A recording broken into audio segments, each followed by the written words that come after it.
He's seen as a controversial, arguably eccentric Dutch politician with little impact on the shores. But after his recent success in the polls, Geert Wilders could soon be part of the next government of the Netherlands. He's vehemently anti-Islam, would ban the Quran and would cut Muslim immigration. Previously barred from travelling to the UK, he's now here promoting his film Fitna, which aims to shock.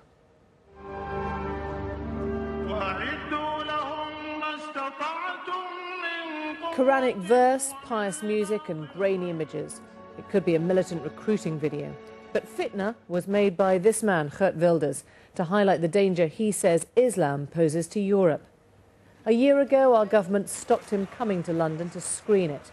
But the courts overturned the ban and he came to Westminster today, the guest of two peers.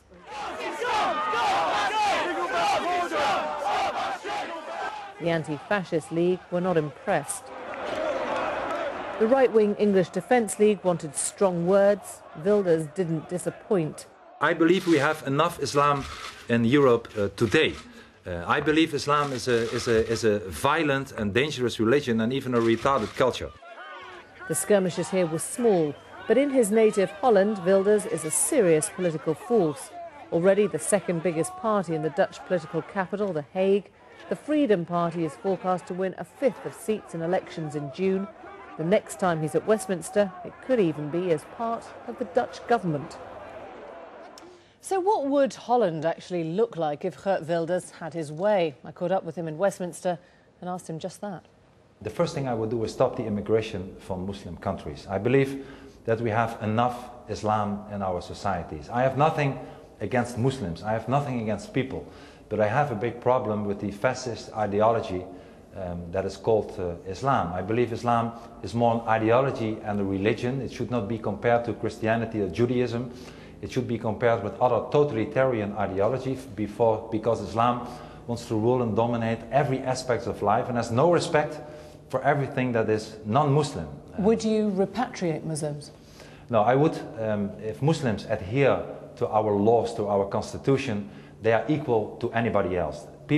Muslims that are already in Holland would be able to stay and they won't have to fear anything for my party of my government. But if they commit a crime, if they want to implement Sharia, if they cross the line of violence, then indeed, if they have a Dutch nationality, otherwise it's not possible, I would strip them of the Dutch nationality and send them away. But if they don't, they are welcome and equal as anybody else. Would you ban the Quran? Yes, I made the proposal in the Dutch parliament. Indeed, I believe, even though I'm against banning books, that there is one red line when it comes to freedom of speech. I'm advocating freedom of speech. There is one red line, and that is the incitement of violence. And if you incite to violence, then you cross that line, and it should be banned. Switzerland has banned minarets. Would you do that? Yes, of course I would do that. At least I would hold a referendum like the Swiss did. And the headscarf as well? I'm against building more mosques in the Netherlands. I don't want to get away with the existing mosques, but I want no more mosques in the Netherlands. You've said that you're afraid of being linked with the wrong sort of fascist groups in Europe. But all fascist groups are wrong, ma'am. But many people do bracket you alongside the BNP or Jean-Marie Le Pen or Jörg Haider. No, but we have really nothing to do with them.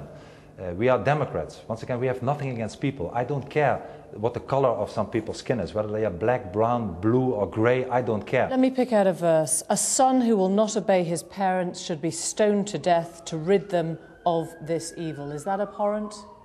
Well, you know, of course, probably it's Deuteronomium from the Old Testament that you are quoting from. I know them almost all by heart. And there are many differences between the Old Testament and Christianity that you are probably quoting from and from the Quran. First, the context is different. It's not Moses talking to his people from a mountain.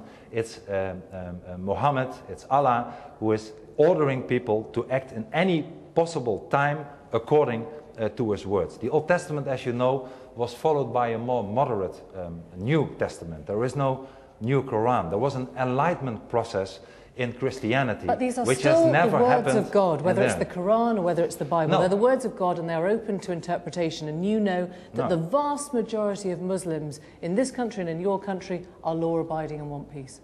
No, you are not aware of the facts then, because unlike Christianity, Muslims believe that the Quran is literally the word of God. It's not what Christians believe. It's literally Many Christians, the word many of God. Jews do. No, it's literally the word of God. But if you had the confidence of your values and your culture, would you need to use the language of intolerance, as many people will see it, which brackets you in exactly the same place as the people you hate? Well, this is not true, unfortunately. You know what we have done in our Western countries? We always were tolerant to the tolerant. And I believe we should still stay tolerant to the tolerant. But unfortunately, we always were also tolerant to the intolerant. And I believe that the time has come that we should still stay tolerant to the tolerant, but we should learn to get intolerant to the people or the ideologies that are intolerant to us. Afghanistan was a policy that the Dutch government fell out over to the point of collapse very recently. Yes. If you believe that the fundamentalist Muslim is the world's worst enemy, why do you not want to fight the Taliban there? We did, and unlike the leftist parties in Holland, we were in favor. We even supported the first deployment of the Dutch troops to Afghanistan. I still want the international community to stay there, but I believe the Dutch have done enough. I'm not against the fight for freedom in Afghanistan, but we are a relatively small NATO ally, and we are still the third contributor in Afghanistan. That is totally out of proportion. Geert Wilders, thank you. It's my pleasure.